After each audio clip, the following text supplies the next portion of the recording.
A place for fire. We were still in Colorado when we booked a first appointment with a realtor in Rhode Island. In the hour before our video call, my husband suggested we make a list of must-have and nice-to-have features in a house. He wrote 3BR in the must-have column on a page in his notebook because we each wanted our own office, then leaned back in his chair. Built-in bookshelves would be nice, he said.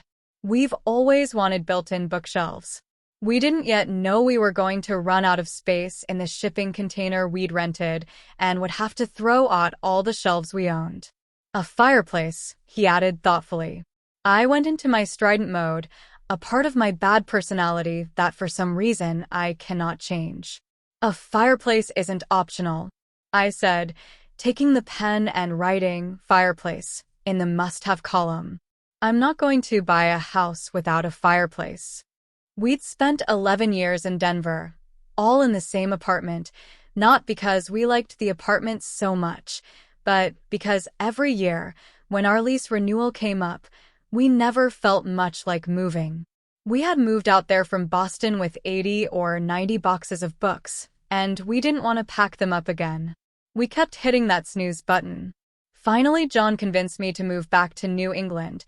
He was born in Connecticut, and he never stopped missing it, the trees and the stone walls and all that. What pushed us over was the housing market, which was more reasonable in Providence than in Denver. John kept showing me listings for adorable colonials with mortgage payments not much higher than our rent. They looked cozy, and I thought I could be happy in New England if we had a little house to settle down in, one last move for us and for the books, if we could cozy up together on a couch and read by the fire. We drove across the country at the end of March 2022, arriving in John's hometown in early April, an old mill town in southeastern Connecticut, an hour from Providence. Our plan was to stay with his mother for a few months. This had a dual purpose. We'd save money on rent and recoup the costs of moving while we looked for a permanent place to live. We could also help Linda with some things around the house and keep her company. John's father had died the previous fall. We felt useful, helping her clean out the basement, which had flooded the previous summer, and manage the yard, and so did she. On nights when we had to work late, Linda made dinner. It's strange to return.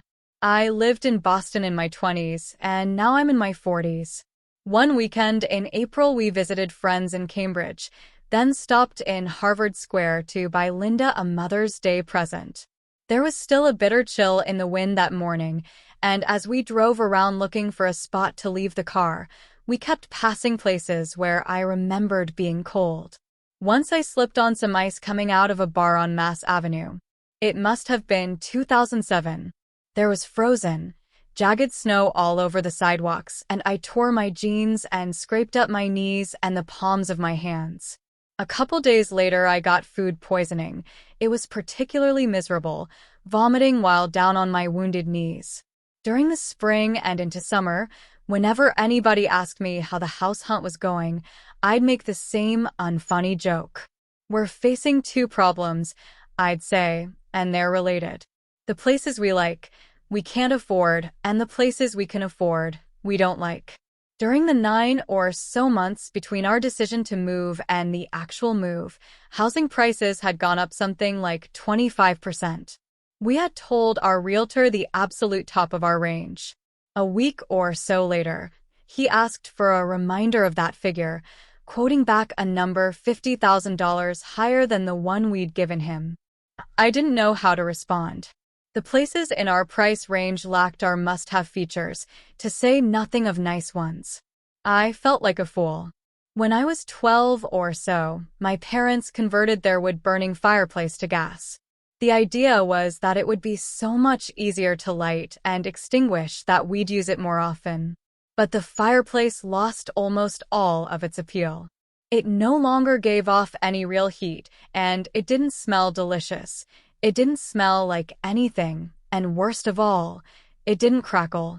I love the sound of a wood fire, And I got through many a winter in that Denver apartment by burning a special kind of candle with a crackling wooden wick, and by playing ASMR white noise videos on YouTube with names like Cozy Reading Nook Ambience and my favorite, crackling campfire on the windy tundra of Norway. My family's new gas fireplace offered no drama. As Junichiro Tanizaki once wrote of electric heaters, without the red glow of the coals, the whole mood of winter is lost. After the conversion, we only lit a fire once a year, on Christmas, and in a perfunctory fashion.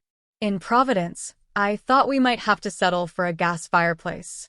But most houses we looked at had no fireplace at all. And with interest rates increasing, we couldn't afford those houses either. It was a world historically terrible time to try to buy property.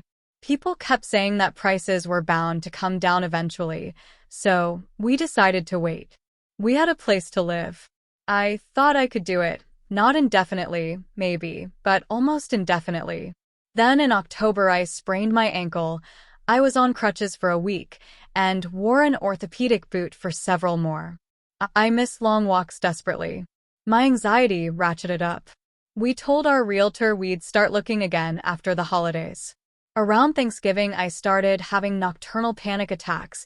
I'd wake up with a shock, like I'd been shocked with a defibrillator, then start sobbing uncontrollably. I listened to a podcast about why people cry. There's a theory that it serves a social function more than anything else. Literally, a cry for help. In December, we both got COVID, for the first time, somehow, and had to cancel our trip to Texas to see my parents. On my third day of COVID, I threw out my back and cried laughably hard. The tears seemed to actually leap from my eyes, projectile tears. I am sometimes amazed by the depths of my own self-pity. One good thing about time passing is you get to watch It's a Wonderful Life again. My mother-in-law had never seen it, so we all watched it together. I've seen it dozens of times, but on this occasion I heard a line I'd never noticed before. George is trying to explain to his father that he doesn't want to stay in the family business, which is a building and loan association. I couldn't face being cooped up for the rest of my life in a shabby little office, he says. I want to do something big and something important. His father says, "You know, George, I feel that in a small way we are doing something important. Satisfainga fundamental urge." It's deep in the race for a man to want his own roof and walls and fireplace, and we're helping him get those things in our shabby little office. Roof and walls and fireplace. I thought of philosophers and their furniture. Plato's chairness, Wittgenstein's disappearing chair. I say there is a chair. What if I go up to it, meaning to fetch it, and it suddenly disappears from sight? So it wasn't a chair, but some kind of illusion. Not all houses have a fireplace, but I read somewhere that when children draw houses they often add a chimney with smoke coming out. I remember doing this myself, the chimney coming out of a pitched roof, though our own roof was flat. I remember believing that snow smelled like fire, because every time it snowed, I smelled wood smoke in the air. There's a big stone fireplace at Linda's, and ever since the clocks changed, once or twice a week John will ask me, in his soothing voice, "Would you like me to build you a fire tonight?" I'll open a book but only look at it part of the time, because I love looking at a fire. If there's a TV on in a bar, I've noticed, and there almost always is, the movement pulls your eye to it, no matter how boring what's on is. A fire is the same, but a fire is never boring. It's mysterious that it isn't. Or maybe it's not mysterious. It's this miracle life-giving thing you can build in your house, the same thing cave people built in their caves. I have not lived a day without a sunset, but a sunset is never boring. Apart from being beautiful, it reminds you there's a giant ball of fire in the sky, and we only see it half the time. The transitions remain interesting.